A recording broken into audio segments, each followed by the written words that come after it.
안녕하세요. 성공예감 이대호입니다.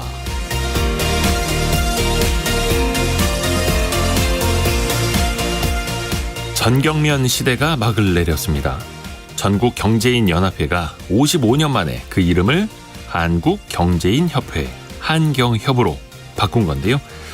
정경유착을 차단할 윤리위원회도 설치한다고 합니다. 그 윤리 헌장을 보면 외부 압력이나 부당한 영향을 단호히 배격하고 엄정하게 대처한다. 국민의 목소리를 경청하고 국민이 더 나은 삶을 향유하도록 노력한다 등의 내용을 담았다고 합니다. 정경유착의 상징과도 같았던 전경련은 사실 정경유착을 위해서 만들어진 존재였습니다. 지난 1961년 박정희 당시 국가재건 최고회의 부의장이 이병철 당시 삼성물산 사장에게 경제단체를 만들어서 정부의 산업정책에 협력해달라라고 요청을 하면서 전경련이 만들어졌다고 하죠. 이후 불법 정치자금 조성에 연루된 것만 수차례 미르재단, K스포츠재단 등 문제가 됐던 재단뿐만 아니라 미소금융, 청년희망재단처럼 사회적 약자를 위한 정부의 각종 정책에도 전경련은 재계에 돈을 걷는 수금기관을 그 역할을 해온 게 사실입니다. 혹여 앞으로 국가 경제가 어려움에 처할 때, 서민 지원이 절실할 때, 사회적 약자를 돕기 위해서 큰 돈이 필요할 때 한경협은 어떻게 할까요? 정부나 정치권의 요청이 들어와도 무시할까요? 정부와 정치권은 한경협에 어떠한 요청도 하지 않을까요? 정경유착을 피하고 기업의 사회적 책임은 다하는 그 운용의 묘를 어떻게 살릴지 궁금해집니다. 몹시도 어려운 방정식을 풀어야 하는 한경협입니다.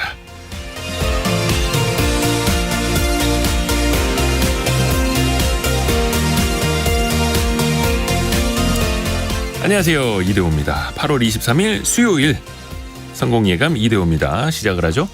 경제상식 퀴즈 함께 내드리겠습니다.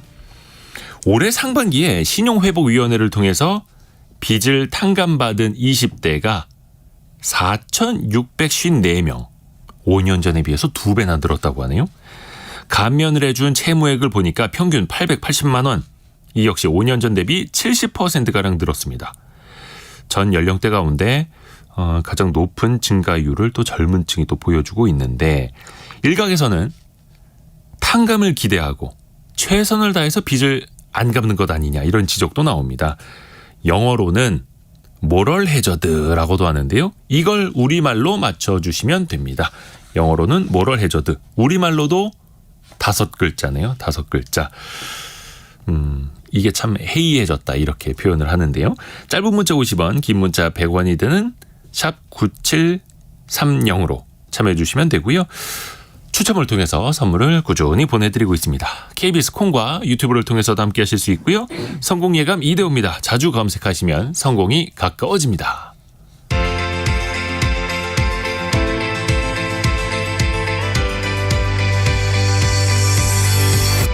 KBS 1라디오 성공예감 이대호입니다. 오늘의 경제 뉴스 함께 정리 들어보시죠. 알고란의 고란 경제전문기자, 그리고 한국경제신문 강영현 기자 함께합니다. 안녕하세요. 네, 안녕하세요. 자, 고란 기자부터요. 한국전력의 빚이 처음으로 200조 원을 돌파했습니다. 하루 이자만 70억 원 나간다라고 하는데요. 유가가 좀 떨어지면 괜찮겠지만 다시 유가가 오르면서 한전 걱정이 커졌습니다. 전기요금 또 오를까 걱정이고요. 채권 시장을 또 괜찮을까 걱정입니다. 다른 하나는 오프닝에서 말씀하신 전경련 얘기인데요. 어떻게 변하는지 자세하게 한번 들여다보겠습니다. 강영현 기자가 준비한 소식은요. 네, 보증금을 돌려받지 못한 세입자가 경매로 넘긴 주택을 직접 낙찰받는 사례가 지난해보다 2배 넘게 늘어났습니다. 이런 와중에 부산 경찰이 전세 사기 조직원을 검거했는데요. 잠시 후에 자세히 알아보겠습니다. 네. 다음 소식은 손정희 회장이 이끄는 소프트뱅크죠. 자회사인 반도체 설계기업 ARM이 나스닥에 상장 신청을 했습니다. 어떤 여파가 있을지 짚어보겠습니다. 네. 자, 고란 기자 아이템 정리해보죠. 한국전력의 적자 또 재무 상태 여전히 심각하죠. 반기 보고서를 봤더니요. 예. 6월 말 기준으로 한전의 총 부채가 201조 4천억 원입니다. 부채가 200조 원 넘긴 건 처음이고요. 국내 상장사 가운데 가장 많습니다. 그렇죠. 총부채가 반년 만에 8조 원 가량 늘어난 거고요. 왜 이렇게 늘어났을까라고 보면 러시아 우크라이나 전쟁 등 계기로 급등한 국제 에너지 가격, 이게 전기요금에 온전히 반영되지 않았잖아요. 21년 이후 47조 원이 넘는 막대한 영업 손실 본 것이 총부채 급증의 주된 이유입니다. 그래서 작년부터 전기요금을 5차례 올리긴 했지만 아직은 부족합니다. 네. 그리고 올해 국제 에너지 가격 하락 덕분에 한전의 전기 판매 수익 구조가 점차 정상화되는 추세에 있기는 했습니다. 네. 그렇지만 말씀드린 대로 여전히 빚이 많은 상태였기 때문에 재무 구조가 취약한 상태고요. 3분기 그 한전의 영업이익이 보니까 증권가에서는 대충 한 1조 7천억 정도를 예상하고 있어요. 다행히 10개 분기 만에 적자 행진에서 탈출할 것으로 예상이 되는데 네. 4분기 다시 5천억가량 적자 낼 것으로 예상이 됩니다. 다시 말해서 올해 약 7조 원 정도 영업 손실이 발생할 전망입니다. 3분기에는 잠깐 흑자를 낼 수는 있지만 그렇다고 해서 뭐 나아지는 상황은 아니고요. 앞으로도 좀 상황이 쉽진 않겠어요. 이 3분기가 괜찮은 이유가요. 그 한전 전력 통계 월보에 따르면 5월 달 보니까 한전이 발전사로부터 전기를 사들인 구매 단가가 1kW 시당 132.4원. 소비자 판매 단가가 138.8원. 그러니까 요거보다 6.4원 낮은 거니까 와 드디어 한전이 전기 팔아서 이윤 남기는데 성공했다. 라는 겁니다. 이거 너무 당연한데 지금 네. 축하해야 될 거예요. 네. 이 5차례에 걸친 전기요금 인상 그리고 연료비 하락 요 덕분에 21년 10월부터 지난 4월까지 19개월 가운데 18개월 동안 이어져 온 역마진 구조를 해소한 겁니다. 6월에도 실적 개선 흐름이에요. 킬로와트 시당 31.2원을 남겼습니다. 그러니까 5월에서 6월 마진 확보에 힘입어서 전년 동기 대비 적자폭을 41%나 줄였어요. 그리고 이제 그 3분기도 보면은 어쨌든 연료비 단가가 좀 낮아지는 상황이라서 괜찮습니다. 그래서 아까 제가 증권가가 1조 7천억 영업이익 예상한다라고 했잖아요. 문제가 3분기라고 말씀드렸는데요. 이 8월 그리고 지금 다음 달부터 해가지고 뭔가 문제가 슬금슬금 국제유가가 오름세로 돌아섰습니다. 그렇죠. 러시아 우크라이나 전쟁이 있고요. 산유국들이 감산 기조를 보이고 있고요. 미국 경제가 연착륙할 거다라는 기대감 때문에 국제유가가 위쪽으로 방향을 틀고 있습니다. 이러다 보니까 아까 말씀드린 대로 발전사 발전 비용이 늘었어요. 그러면 한전이 구매하는 도매 원가에도 영향을 당연히 미치겠죠. 그렇죠. 에너지 원가 오름세가 실제로 국내 영향을 주기까지 한 3에서 6개월 걸리거든요. 그러니까 3분기에 올라간 국제유가가 4분기 한전의 실적에 영향을 미친다라는 거죠. 때문에 아까 말씀드린 대로 3분기에는 반짝 흑자를 냈지만 4분기에는 다시 적자가 될 거다라는 예상이 나오는 겁니다. 돈을 벌어야 되는데 또 연료도 사와야 되고 전기도 사들여야 되고 한전. 그럼 계속해서 채권 찍어서 자금을 조달할 수밖에 없겠네요. 네, 맞습니다. 기업이 영업을 하려면요, 돈을 벌어서 거기서 벌어든 수익으로 그 다음 영업 비용을 이제 감당을 해야 되는 거잖아요. 네. 근데 돈을 못 버니까 어떻게 빚을 내줄 수밖에 없습니다. 그러다 보니까 지금까지는 한전이 그 자금 조달 대부분을 채권 발행에 의존했습니다. 한전채 발행 물량이 20년 3조 4천억에서 지난해에는 31조 8천억. 급격히 늘었습니다. 올해 상반기에도 11조 넘는 한전채를 쏟아냈어요. 근데 이게 문제가 이제 한전이 단순히 이제 채권을 찡겨낸다 여기서 끝나는 게 아니고요. 이게 한전채 같은 경우에는 초우량채입니다. 신용등급 AAA. 그러면 시장에서 이 한전채가 투자 수요를 다 흡수해버립니다. 그럼 다른 회사는 채권을 찍어도 시장에서 사주질 않아요. 왜? 이거 타느니 한전채를 사지. 이렇게 되는 거예요. 그렇죠. 그러다 보니까 상반기 내내 한전채가 채권 시장 교란의 주범이 됐습니다. 그러니까 기재부가 지난달 4일에 한전채 발행을 상반기보다 하반기에 3분의 1 이하로 줄이겠다라고 밝혔습니다. 그러니까 하반기에는 산술작을 이렇게 계산을 해보면 최대 3조 8천억 원까지만 한전채를 발행하겠다라는 의미예요. 근데 지금은 그나마 한전채 발행이라는 카드가 있기라도 합니다. 네. 근데 문제는 앞으로는 이것조차 힘들 수 있다는 거예요. 한국전력공사법에 따르면 한전은 원칙적으로 자본금과 적립금 합계의 5배까지 한전채 발행이 가능합니다. 작년 말 기준으로 한전 자본금과 적립금 합계의 5배가 104조예요. 요거까지 한전채 발행했어요. 근데 7월 말 기준 한전채 발행 잔액을 보니까 약 79조 원입니다. 근데 제가 아까 올해 시장 전망을 보자면 7조 원 영업 손실 난다라고 했잖아요. 그럼 자본금 적립금 합이 지금 20조인데 14조로 줄어드는 거죠. 그럼 한전채 발행 한도가 70조 원으로 줄게 됩니다. 이거 현재 한전채 발행 잔액보다도 낮은 수준이에요. 다시 말해서 한전이 법정 한도에 걸려서 한전채를 찍어서 빚을 돌려막게 하는 거 이거조차 어려운 초유의 위기 상황에 몰릴 수 있다라는 우려가 나오고 있습니다. 이것도 사실 작년 말 국회에서 한전의 그러니까 채권 발행 한도를 더 높여줬잖아요. 법을 바꿔가지고. 네. 그러니까 전기요금 많이 올리지 말고 빚을 더 내서 버텨봐. 이런 식으로 정치권에서도 유도를 해준 건데 이게 사실 끝이 있는 거잖아요. 이거는 해결을 해야 되는데 근본적인 대책은 결국 전기요금 인상일 수밖에 없을까요? 네, 그래서 한전이 2분기 실적 발표할 때요. 추가로 전기요금 인상이 필요하다라고 주장했습니다. 실질적으로 전기 판매가가 원가보다 쌌었던 21년부터 올해 상반기까지 쌓인 한전의 막대한 부채 요거를 두고서도요. 현재 전기를 싸게 쓴 세대가 미래 세대에게 부담을 떠넘긴다라는 지적도 나오고 있어요. 아까 말씀드린 대로 부채가 200조 원에 달하다 보니까 네. 하루 평균 70억 원, 한 달에 약 2천억만 순전히 이자로만 나가고 있습니다. 그러다 보니까 이제 요금을 올려야 된다라는 얘기가 나오는데요. 정부는 일단 올해 3분기 요금 동결을 했습니다. 왜? 국민 부담을 고려해서. 근데 요거 동결할 때요. 그때 당시 보면 국제 에너지 가격이 오름세를 멈췄어요. 국제 유가가 안정세를 보이니까 정부가 요금 동결해도 한전이 흑자를 볼 수 있겠구나라고 생각을 한 거죠. 다행히 뭔가 불행하게도 시장이 좀 돕지를 않네요. 한전을. 네, 다시 에너지 가격 오릅니다. 그러다 보니까 4분기 전기료를 올리지 않고는 사실 쉽지가 않은 상황입니다. 그런데 문제가 뭐냐면 윤 정부 출범 이후에 전기료 이미 많이 올렸습니다. 5차례 올렸거든요. 네. 게다가 내년 4월에 총선입니다. 총선이 있죠. 이거 4분기 또 올릴 수 있을까? 쉽지 않을 거다라는 관측이 나오고 있습니다. 자, 그리고 조금 전 9시 10분에 호우경보가 발효된 지역이 있어서 몇 군데 좀 알려드릴게요. 충남 태안군 지역에 호우경보가 발효가 돼 있네요. 그래서 충남 태안뿐만 아니라 전라남도 신안, 진도 또 제주도 지역에도 호우경보가 발효가 돼 있습니다. 비가 또 한 번 오면 무섭게 오더라고요. 정말 바람도 세차게 불고 개울가, 하천변, 계곡, 해안가 이쪽 계시는 분들 각별히 좀 주의해 주시길 바라겠습니다. 또 추가로 들려오는 소식이 있으면 더 알려드릴게요. 강영영 기자. 집 주인의 문제 때문에 세입자가 곤란을 겪는 경우가 상당히 많은데 내가 살고 있는 집이 경매로 넘어갈 때 이게 울며 겨자 먹기 식이 될 수 있을 텐데 그걸 세입자가 경매를 받아가는 경우가 늘고 있다면서요? 네, 셀프 낙찰이라는 말도 나왔더라고요. 그래서 셀프 낙찰. 네, 그래서 법원 경매 정보업체인 지지옥션 집계를 보면은 올해 1월부터 7월까지 수도권에서 세입자가 직접 거주 주택을 낙찰을 받은 경우가 총 174건으로 집계됐습니다. 지난해 같은 기간보다 98%가량 늘어났는데요. 지난해 1년간 건수가 168건이었거든요. 벌써 이를 넘어섰습니다.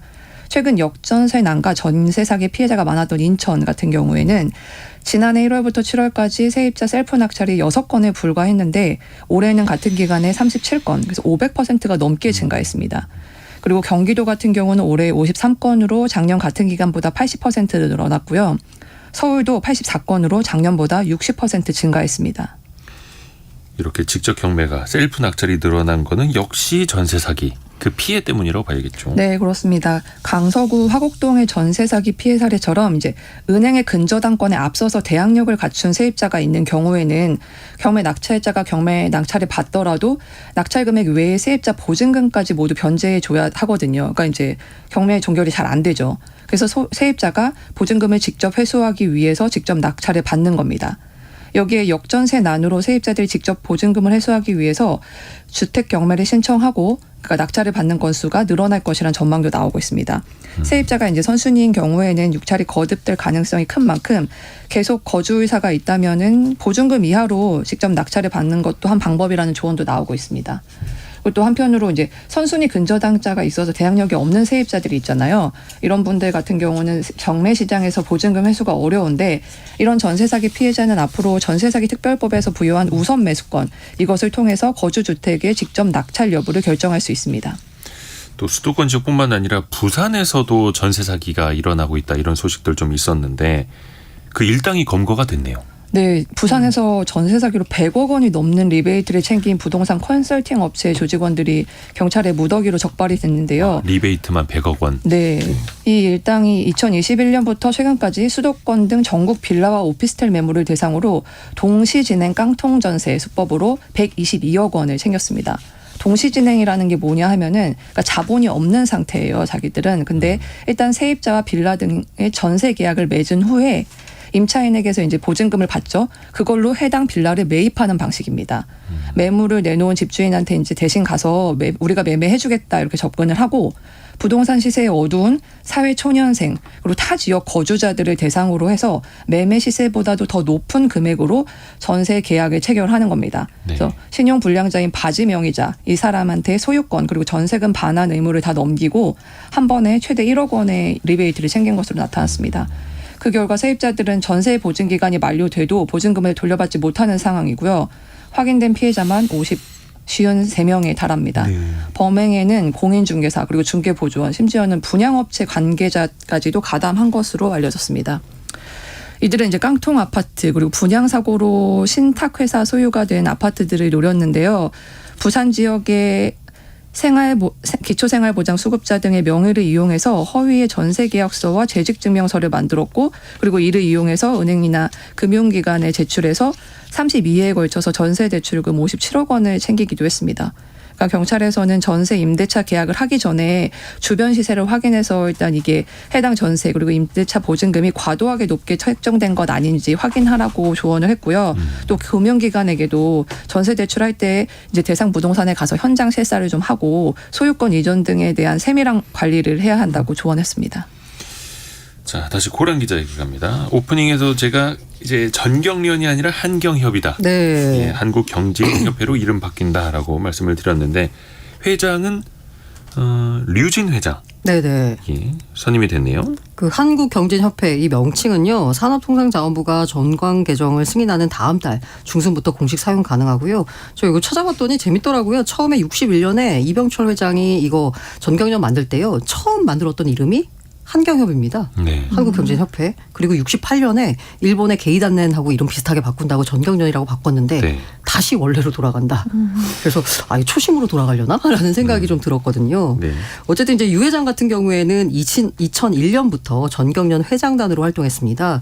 미국 상공회의소가 주최하는 한미 재개회의 한국 측 위원장과 미국 전략국제연구센터 CSIS 이사를 맡는 등 이 글로벌 네트워크가 막강합니다. 그래서 뭐 해외 미국의 대통령이 누가 됐다라고 하면은 네트워크 인맥 하면은 항상 이 유 회장이 언급이 됐어요. 그렇죠.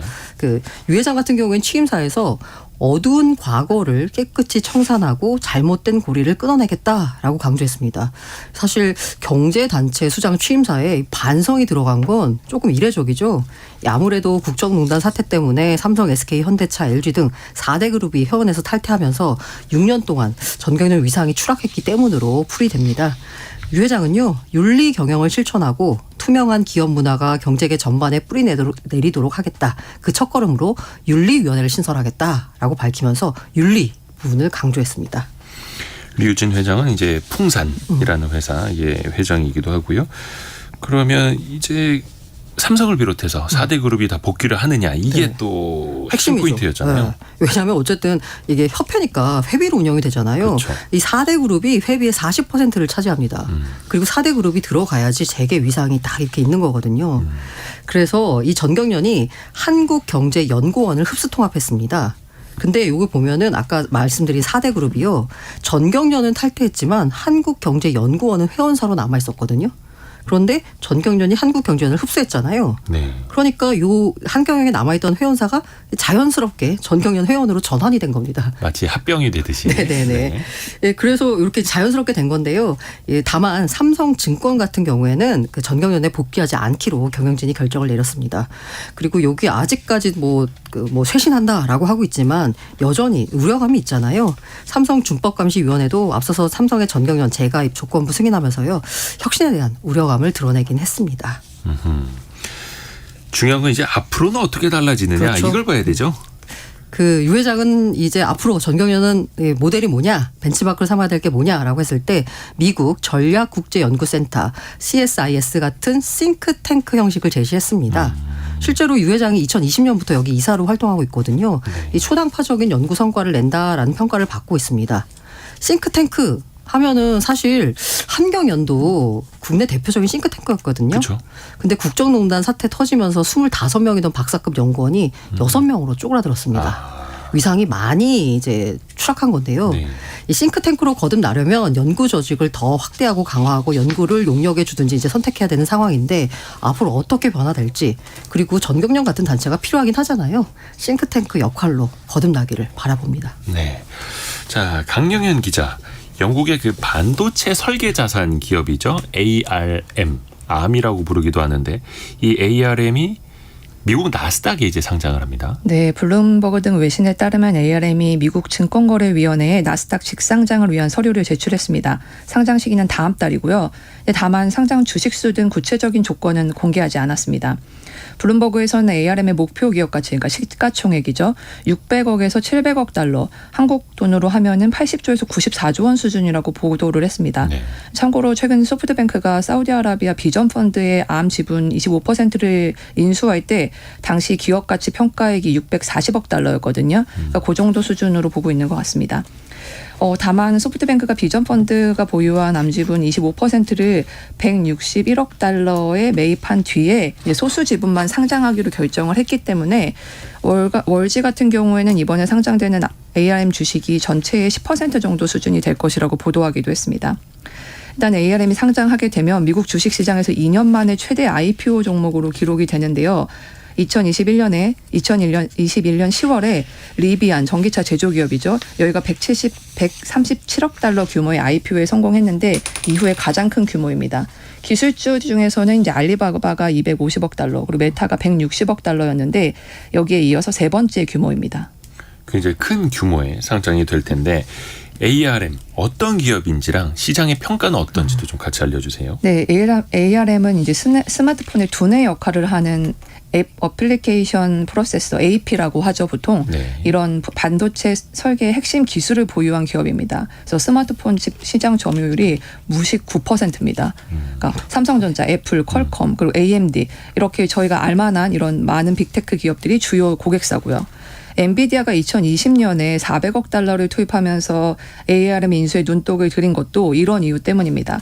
하지만 당시에 미국 공정거래위원회인 연방거래위원회가 반독점 우려로 인수를 반대해서 못했는데요. 네. 투자금을 회수해야 하는 이제 손정임 회장 입장에서 결국 상장으로 눈을 돌렸고 3년 만에 이제 상장을 하게 된 겁니다. 손 회장은 2016년에 영국으로부터 ARM을 320억 달러에 인수했었습니다. 그래서 다만 ARM 같은 경우에 이제 가치가 예전 같이 못하다 이런 평가도 좀 나오는데요. 엔비디아의 이제 매각이 무산된 후에 회사가 약간 휘청이는 사이에 ARM에 맞서는 초전력 반도체 설계 기술이 나오고 있는 점이 변수입니다. ARM에 지금은 다 특허료를 주면서 설계 기술을 활용하고 있는데 오픈 소스를 활용하는 회사들이 늘고 있기 때문인데요. IPO를 위해 제출한 서류에 따르면 네. 2023년도 회계연도 매출과 순이익도 전년 대비해서 1%, 5% 각각 줄어든 것으로 나타났습니다. 물론 영향력이 여전하다는 평가도 많이 있습니다. 지난 3월까지 ARM의 반도체 칩 출하량이 300억 개 이상으로 소프트뱅크가 인수하기 전보다 70% 늘어났습니다. 또 최근에는 이제 데이터 센터용 반도체 칩 설계 역량을 갖추면서 첨단 반도체 시장에서도 점유율을 높이는 데 주력하고 있습니다. 약간 평가가 좀 엇갈리긴 하네요. 네. 예, 그러면 여기에 투자자로 누가 참여하느냐. 역시 글로벌 기업들도 많이 눈독을 들이는 기업이기 때문에 더 많이 네. 주목되는 거잖아요. 그렇죠. 소프트뱅크 같은 경우에는 이제 그 ARM IPO 흥행을 위해서 애플 등 주요 빅테크 공룡들을 주요 투자자로 끌어들일 계획인데요. ARM의 연간 수천억의 특허 사용료를 내고 있는 삼성전자도 그 후보들 가운데 하나입니다. 네. 이제 파트너십 유지를 위해서는 투자가 불가피하다는 분석인데 지난해 9월에 사실 삼성전자가 ARM을 인수하냐 이거에 시장 관심이 좀 쏠렸었어요. 그때 10월쯤 이재용 삼성전자 회장이 손정희 회장을 만나기도 했는데 이때부터 협력 가능성이 제기가 됐었습니다. 하지만 만남 이후에 구체적인 협력 방안이 나오지 않아서 지분 매각에 큰 이득이 없어서 투자 보류했구나 이렇게 분석을 하고 있었는데 아무래도 반도체 설계 지적재산권을 사용하고 있고 상장 전 지분 확보로 협력 관계를 강화할 것이라는 관측이 큰 만큼 투자하지 않을까 뭐 이런 얘기가 나오고 있습니다. 이제 다만 투자 대비 이익이 크지 않다는 것이 한계인데요. 기업 가치가 2020년 인수 때 400억 달러 정도였는데 지금 아까 말씀드렸듯이 700억 달러가 거의 2배 가까이 올랐잖아요. 네. 하나로 94조 원까지 보고 있는데 간단하게 계산했을 때 지분 1% 확보하는데 1조 원이 드는 셈이거든요. 그러니까 아무래도 인수가 아니라 소수 지분 투자면 더더욱 효과가 없을 것이다. 이런 지적도 나옵니다. 삼성 같은 경우는 얼마 전에 그 네덜란드 ASML의 지분을 팔아서 그쵸. 신규 투자비로 쓴다고 했는데 ARM이 과연 투자를 할까? 사실 여기 지분을 갖고 있으나 안 갖고 있으나 특허료 내야 되는 건 똑같은데 뭐 특허료라도 깎아주면은 주주 할인 이런 거 해주면 모르겠습니다만 일단 지켜봐야겠고요. 한국경제신문의 강영현 기자, 알고란의 고란 기자 함께했습니다. 고맙습니다. 네, 감사합니다.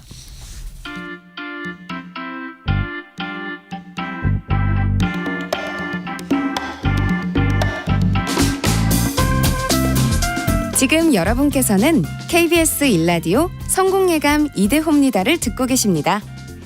참여해주신 여러분께는 추첨을 통해 헬시 허그에서 한국인의 건강한 두피에서 찾아낸 두피 유래 유산균을, 판촉물 전문 그룹 기프코에서 텀블러 세트를, 아름다운 식탁 창조 주비푸드에서 자연에서 갈아 만든 생와사비를, 쉽고 빠른 판촉물 제작 시너지 기프트에서 고속 충전 케이블을, 그리고 성공예감에서 준비한 커피 쿠폰을 보내드립니다. 당첨자는 성공예감 이대호입니다 홈페이지에서 확인하세요. 경제상식 퀴즈에 다양한 오답이 오늘 재밌게 들어와가지고 이경란님 리볼빙, 김명립님 새마을운동, 김철희님 도덕성 감소, 김창규님 도둑놈 심보 5글자라고 했더니 0093님 모라토리엄, 어디까지 가나 한번 볼까요? 이상화님 정신 넉빠짐 1858님 신용불량자. 자, 다 땡입니다. 다 땡. 다 땡이고. 아까 6356님이 가장 일찍 보내주셨고요. 이게 사실 보험 시장에서 사용됐던 용어라고 하네요. 화재 보험에 가입한 이후에 화재 예방을 소홀히 하는 걸 지적하면서 이 이야기가 시작이 됐다고 합니다. 또 최근에는 빚을 안 갚아도 나라에서 탕감해 주겠지, 이런 생각들. 영어로는 moral hazard라고도 하는데 우리말로 5글자. 도덕 시간에 많이 해이하게 생각을 했으면 안 되는데 짧은 문자 50원, 긴 문자 100원, 샵 9730, 그리고 KBS 콩은 무료고요. 이쪽으로도 많이 보내주세요.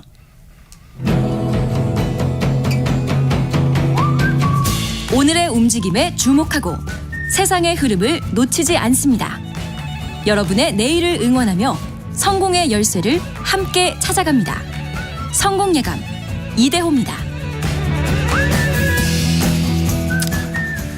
저희가 경제 상식 퀴즈 내드리면서 참 상식이라는 표현을 썼는데 우리가 상식으로 알고 있었던 게 상식이 아닐 수도 있습니다. 오늘은 나이와 관련해서 우리가 잘못 알고 있었던 것 한번 좀 재미있게 나눠볼게요. 이야기를. 서울벤처대학원 대학의 전호겸 교수입니다. 안녕하세요. 예, 안녕하세요. 경제 칼럼니스트 전호겸입니다.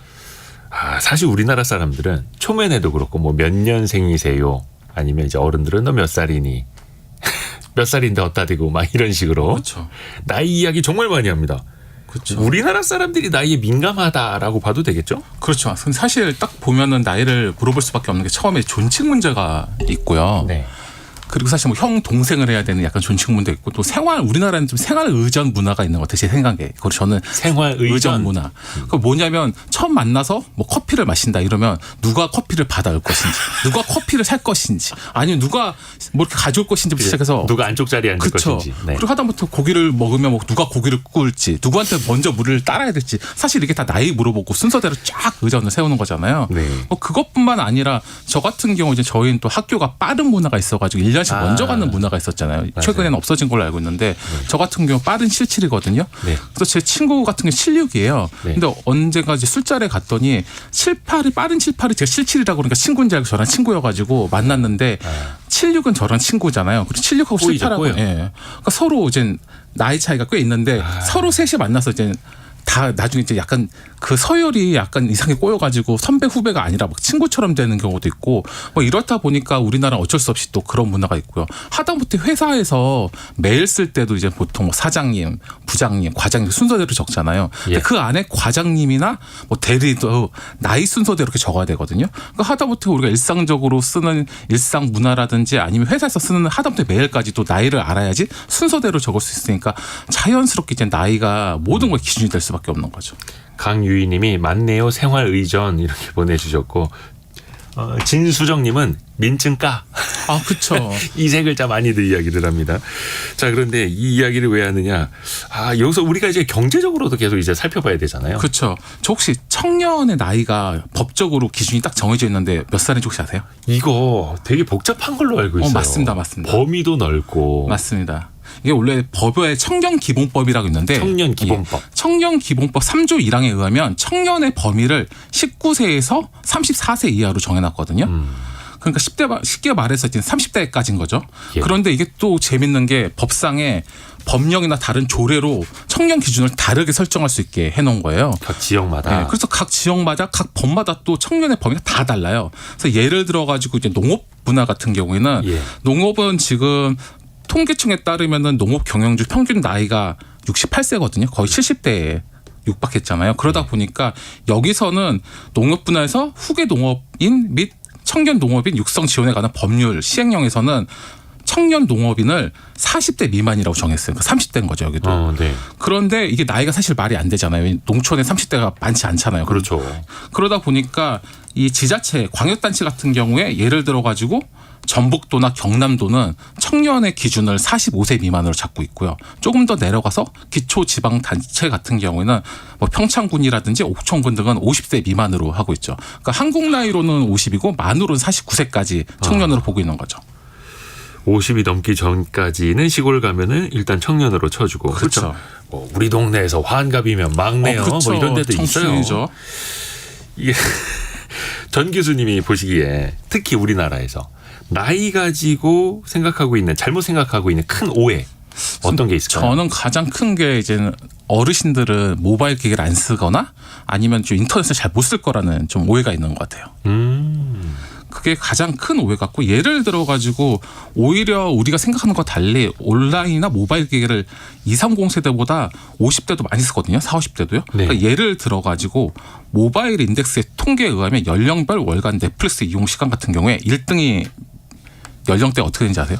넷플릭스를 제일 많이 쓰는 나이 때 예. 젊은 세대가 아니고요. 아니에요.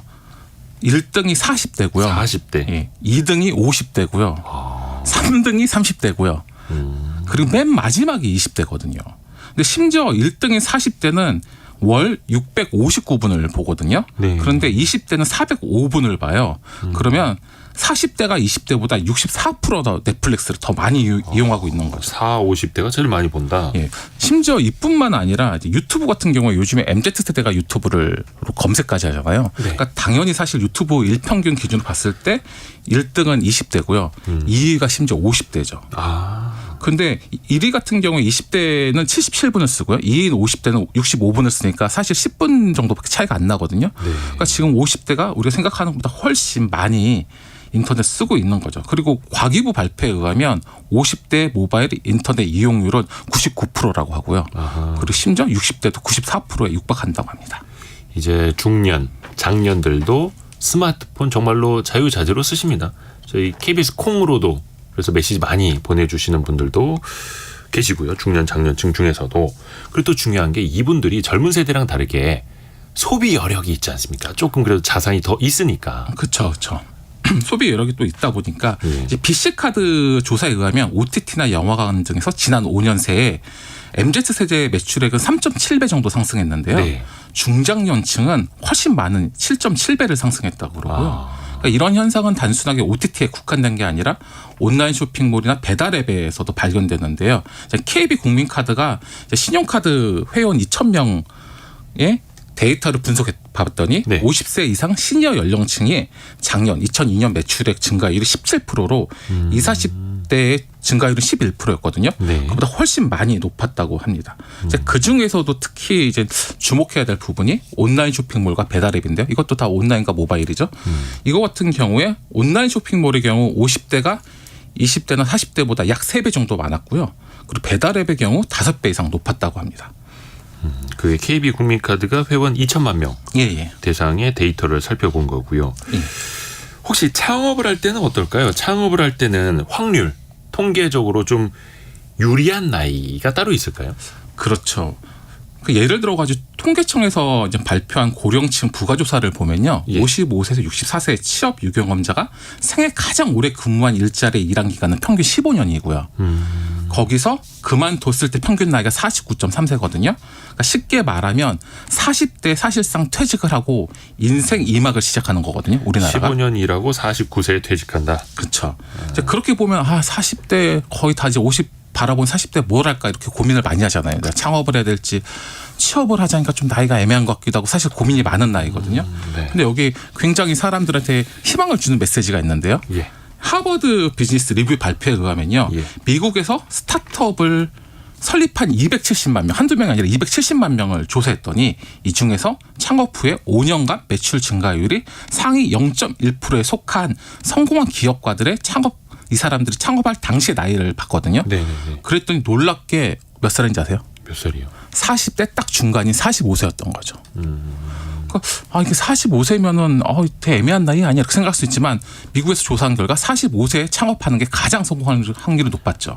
근데 생각해 보면은 우리 이제 저희 어렸을 때 조지 포먼이 20대 이제 복서로서 은퇴를 하고 예. 다시 복귀해가지고 29세 마이클 무어를 이기고 세계 챔피언 됐을 때 나이도 45세였거든요. 40대에 복귀했었죠. 그렇죠. 그러니까 딱 40대 중간인 45세가 사실 가장 빛나는 시간인 거죠. 그래서 이제 하버드 비즈니스 리뷰에 의하면 40대 창업자가 이렇게 왜 성공을 잘하냐 봤더니 네. 관련 분야에서 3년 이상 일한 창업자가 경험이 없는 사람보다 성공 확률이 85% 높기 때문이다. 이렇게 발표를 했죠. 역시 경험. 창업도 그렇고 사업도 그렇고 일단은 밑바탕에 경험이 깔려 있어야 성공 가능성이 높다. 그 즈음이 45세 즈음이다. 그렇죠. 그리고 또 하나가 이것도 좀 옛날 말일 수도 있는데 흔히 나이대에 맞게 살아야 된다.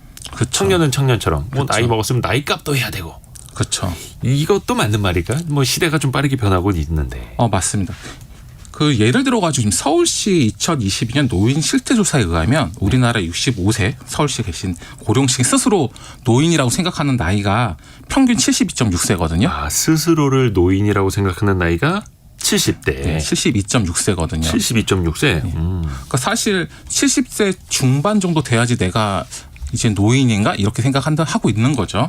근데 예를 들어가지고 작년에 라틴 그래미 시상식에서 신인상을 받으신 분이 나이가 몇 살인지 혹시 아세요? 그래미 시상식이요? 예, 라틴 그래미 시상식이요. 그 권위 있는 음악 예, 맞습니다. 시상식에서 신인상 예. 한 40, 50대 아닌가요? 그렇죠. 그럴 것 같은데 예. 쿠박의 미국인인 앙헬라 알바레스 님이신데요. 여자분이신데 95세였거든요. 근데 95세 신인상을 가수가 받았죠. 신인상을 받았다. 예. 근데 굉장히 재밌는 게 이분 같은 경우에 원래 가수 꿈이 있으셨대요. 근데 아버님께서 뭐 미국도 그런지 모르겠지만 가수는 하면 안 된다. 프로 가수 하면 안 된다. 이렇게 말씀하셨나 봐요. 그래서 본인 꿈을 계속 간직하고 있다가 94세 앨범을 내셨어요. 근데 심지어 그걸 이제 손자가 내줬거든요. 앨범을. 그러니까 손자가 예를 들어가지고 할머니 지금 내일 모레면 이제 100세신데 무슨 꿈이에요. 이제 좀 편하게 지내세요. 이럴 수도 있잖아요. 근데 할머니의 꿈을 듣고 앨범을 내줘가지고 이제 신인상을 받게 된 거죠. 근데 이런 경우는 뭐 우리나라에도 비슷한 경우가 있잖아요. 예를 들어가지고 저 2021년 아카데미 때 그 윤여정 배우님이 네. 이날이로 여우조연상 받았잖아요. 맞아. 그때 다들 깜짝 놀랐는데 네. 그때 나이가 74세였거든요. 만으로. 그럼 예를 들어 그때 저는 아직도 기억하는데 이제 그분이 이제 그런 말씀을 하셨어요. 전 그 마지막에 감사한 사람이 누구냐. 그러니까 아들들한테 감사하다고 그랬는데 왜 감사냐고 그랬더니 아들들이 나가서 일을 좀 하라 그러면서 종용을 했다. 근데 저는 그 말을 들으면서 오히려 우리 같은 경우 어머니 아버지가 뭐 70대 중후반에 일을 하신다고 하면 엄마 아빠 쉬시지 보시면 내일 모레 80인데 뭐 좋은 일 있다고 더 일하세요. 이럴 건데 미국에 가서 영화까지 찍는데 오히려 열심히 하시라고 독려를 했다는 거잖아요. 그러니까 이제 그런 식으로 사람들이 이제 나이에 대해서 생각이 다 달라지고 있는 거죠. 이선화님이 저는 71세인데 그러세요? 유튜브 보고 요리 맛있게 만드는 법 보고 거의 매일 하고 있어요라고 또 해주셨습니다. 맞습니다. 71세시면은 아까 앙헬라 알바레스 95세 신인상 받으셨으니까 그렇죠. 아직 멋졌습니다. 그렇죠. 아직 20몇 년 요즘에 남으셨습니다. 솔직히 한 60대 중후반 되시는 분들한테 할머니 할아버지라는 말도 안 나와요. 그렇죠. 시대가 달라져서. 맞습니다. 오늘 서울벤처대학원 대학 전호겸 교수와 함께 재미있게 또 나이에 관한 이야기 들어봤습니다. 고맙습니다. 예, 감사합니다. 라디오 정보센터 다녀오겠습니다. 경기 불확실성이 지속되는 가운데 기업들이 체감하는 경기 수준이 2달 연속 하락한 것으로 나타났습니다. 한국은행의 8월 기업 경기 실사지수 조사 결과 이번 달 전 산업업황 BSI 지수는 지난달보다 3포인트 하락한 71을 기록했습니다. 정부의 2024년도 예산 편성 기조에 대해 추경호 경제부총리는 허리띠를 바짝 졸라매면서도 약자를 두텁게 지원하도록 편성하겠다고 밝혔습니다. 오늘 전국 대부분 지역에서 민방위 훈련이 진행됩니다. 오후 2시 정각에 훈련 공습 경보가 발령되면 즉시 가까운 민방위 대피소로 대피해야 하며 인근에 대피소가 없는 경우 안전한 지하 공간으로 대피해야 합니다. 오후 2시 20분 경보가 해제되면 일상으로 복귀하면 됩니다. 러시아 크렘린궁 5km 앞 상업지구에서 폭발이 일어났다고 로이터 통신이 보도했습니다. 타스 통신은 우크라이나의 무인기, 즉 드론 공격으로 모스크바 내 모든 공항의 운영을 일시 중단한다고 밝혔습니다. 지금까지 라디오 정보센터 뉴스 정한나였습니다. 0419님이 우리 남편이 자기보다 6개월 연상이라고 늙은이 취급합니다. 매우 기분 나쁩니다. 나이는 숫자일 뿐. 예, 이렇게 이야기를 해주셨는데요. 조금 전에 저희가 전호겸 교수와 함께 시니어들, 나이는 숫자에 불과하다. 95세에도 신인상 받을 수 있다. 이런 이야기를 좀 했는데 이번에는 확 바꿔서 다시 Z세대 이야기를 들어보는 트렌드 팔로우 시간입니다. 대학내일 20대 연구소의 정은우 센터장입니다. 안녕하세요. 안녕하세요. 안녕하세요. 오늘은 무인 매장에 대해서 이야기를 들어볼 텐데 뭐 젊은 층뿐만이 아니라 요즘에는 또 어르신들도 네. 무인 매장을 또 써야 되니까요. 맞습니다. 우선은 무인 매장을 과연 젊은 세대들은 얼마나 많이 이용을 하고 있을까요? 아마 말씀하셨던 것처럼 뭐 아이스크림이랄지 인형 뽑기 방이랄지 주변에 많죠, 네, 이제. 빨래방이랄지 이런 거 통해서 무인 매장이 뭐 아주 어색하진 않으실 것 같은데요. 실제로 한 조사에 따르면은 국내 소비자의 한 91% 정도가 이 무인 매장 경험해 봤고 그 중에서 절반 가까운 한 46% 정도가 무인 매장 선호한다라고도 답을 하기도 했는데요. 예, 실제로는 이 대학가에서도 편의점이 무인 편의점으로 바뀌면서 자연스럽게 이제 친구들이 많이 이용을 하고 있는데 이게 이제 아무래도 감염병이 좀 불러온 풍경, 예, 비대면의 어떤 그런 것들이 불러온 풍경이라고 보시면 될 것 같고 이제 일부 학생들은 여기서 이제 식사를 하면서 공부를 하기도 하는 시험 기간에 그렇게 하기도 하는 풍경들도 연출이 되고 있습니다. 저희도 그 창업 트렌드 시간에도 네. 무인 매장 다양하게 좀 짚어드린 적이 네. 있는데 기존의 업체들도 그래서 무인 매장 형태로 좀 변한 하는 맞습니다. 것들도 있죠. 네, 대기업들도 발빠르게 움직이고 있는데요. 요 방송 들으시는 분들 중에 휴대폰 단말기가 새로 나오면 요게 좀 궁금하기도 하고 요모조모 살펴보고 싶기도 한데 매장에 가려니까 또 직원들의 어떤 상담이나 권유가 부담스러운 경우가 좀 있잖아요. 네, 휴대폰 바꾸라고 가입하라고 하니까. 네, 뭐 다 그러시진 않겠지만 어쨌든 이런 부담감을 좀 간파한 어느 통신사에서 주요 도시에 무인 매장을 지금 운영 중입니다. 그래서 여기서는 가입부터 기기 변경, 뭐 번호 이동 이런 것들 모두 셀프 키오스크로 할 수 있고요. 셀프로 개통을요? 맞습니다. 네, 심지어 이제 그런 걸 하지 않아도 좋다. 그냥 쉬다 가도 좋다라고 하는 형태로 꾸며놓기도 했었습니다. 그냥 새로 나온 스마트폰 만지작거려 보세요. 구경만 하세요. 구경하세요. 약간, 네. 그래서 놀랍게도 이게 무인 매장으로 바꾼 후에 방문율이 30% 이상 늘었다고 하고요. 대부분이 타 이동통신사를 쓰는 사람들이었다고 합니다. 그래서 굉장히 좀 효과가 있는 것으로 밝혀졌고 MZ세대의 방문 비율이 높다는 여의도의 한 백화점 같은 경우에도 무인 매장이 있는데 백화점이 무슨 무인 매장이냐라고 하실지 모르겠는데 이 다양한 브랜드랑 협업해서 팝업 스토어를 열고 있는데 최근에는 그 무인 매장 방문객이 10만을 돌파했다는 기사도 있고 심지어 주말에는 웨이팅까지 걸어야 이 무인 매장에 갈 수 있다라고 합니다. 이야. 오히려 점원이 없어서 편할 수도 있다. 약간 맞습니다. 그런 거거든요. 네네. 또 취업 준비생들이 네. 한 번쯤은 방문하는 무인 매장이 있다면서요. 맞습니다. 그 지난 시간에 저희가 이제 기업의 AI 면접이나 AI 비대면 면접 이런 거 말씀을 좀 드렸었는데 요것도 역시 마찬가지로 감염병이 불러온 풍경인데 요게 이제 감염병이 좀 어느 정도 진정 국면으로 들어섰음에도 불구하고 이 방식이 채용 방식으로 여전히 남아 있어서 요걸 연습해 보는 무인 면접 스튜디오가 생겨나고 있는 추세입니다. 면접을 해보는 볼 수 있는 네. 무인 스튜디오. 네, 그래서 이제 비대면 면접에 좀 특화된 그걸 트레이닝 해볼 수 있는 어떤 스튜디오라고 보시면 될 것 같은데 소음이 없고 조명이나 혹은 각종 IT 기기들이 잘 구비되어 있는 스튜디오인데 요게 좀 흥미로운 게 무인 면접 연습에만 쓰지 않는다라고 하는 겁니다. 혹시 그 영통 팬싸라고 들어보셨는지 모르겠는데 영통 팬사인. 네, 영상 통화로 하는 일종의 연예인과의 팬사인회입니다. 그래서 영상 통화로 사인을 어떻게 해줘요? 직접 만나지는 않는데 물론 이제 직접 사인은 못하지만 서로 이제 소통도 하고 네 뭐 리액션도 해주고 뭐 이런 건데 요게 효과가 있나라고 하실지 모르겠지만 녹화도 할 수 있고 또 공유도 할 수 있어서 또 이건 이거대로 또 재미가 있다라고 합니다. 근데 요거를 이제 팬들이 모여서 하는데 요걸 이제 호텔이나 이런 데 너무 비싸니까 영상 팬사를 하기가 그래서 이제 무인 면접 스튜디오에 모여서 연예인들과 이런 그 영상 팬사를 한다고 하는데 비교적 저렴하게 팬들이 모여서 아이돌들과 영상 통화를 한다고 합니다. 오프라인으로 같이 만나면 더 좋겠지만 네. 그래도 내가 좋아하는 연예인과 영상 통화를 한다. 네. 꿈만 같은 일이죠. 네. 또 스포츠 시설도 무인으로 운영이 됩니다. 맞습니다. 저희가 또 이 자리에서 Z세대에게 인기 있는 스포츠 중에 하나가 테니스다라고 하는 말씀을 그쵸, 테니스. 계속 드렸었는데 요 테니스장 역시도 무인 매장으로 운영이 되고 있습니다. 테니스 좋아하시는 분은 아마 아실 것 같은데 방송 들으시는 분들 중에 근데 실제 테니스장에 가면 랠리를 해야 돼서 주고받는 랠리를 해야 돼서 이 연습 장소로는 초보들한테 좀 적합하지가 않은 경우가 좀 있거든요. 수준이 안 맞으면 랠리를 못 맞춰주니까 안 껴준다 그러더라고요. 딱 그렇습니다. 예. 초보가 굉장히 그 고수들한테 주눅이 드는 거죠. 네. 그래서 근데 이제 무인 테니스장은 눈치 보지 않고 뭐 포핸드든 백핸드든 무한으로 내가 연습하고 또 굉장히 사소한 부분이긴 하지만 핸드폰이나 액션캠 거치대 같은 것들이 잘 구비가 되어 있어서 영상 통화를 하면서 나의 자세나 이런 것들을 또 복귀할 수 있는 시스템까지도 잘 마련이 되어 있다라고 합니다. 뭐 스크린 골프장처럼 혼자 연습할 수 있는 거예요? 맞습니다. 네네.